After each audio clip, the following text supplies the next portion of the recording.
So, anyways, I went to a school called A.E. Wright, and it was really, really small school. I think it went to 8th grade, from 1st to 8th grade.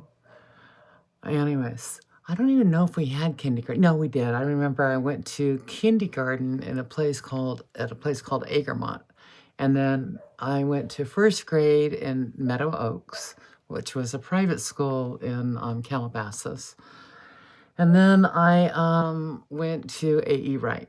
And then from there, I went to Agora High and a lot of other schools in between. I was definitely a rebel.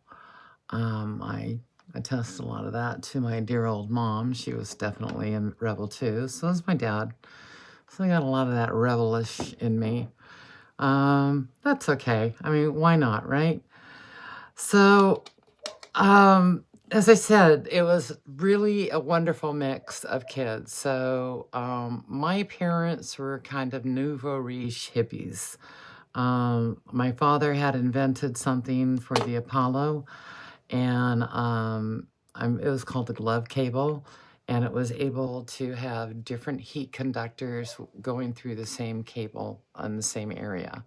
And so it allowed things not to burn or overheat or have being able to have different temperatures, basically. So, anyways, he made a ton of money on that, and he had his own business and everything, and he did really well. So we built this 10,000 square foot home that was just crazy. We built it in like 2 sections. So in one section we built was let me see how many bedrooms. It was 3 bedrooms, and it had a gym, and it had a sauna, and it had like this really neat sunken jacuzzi. And then later on, it became a gym and a dance room and a bar and that kind of stuff. And it became the maids' quarters and stuff like that later on.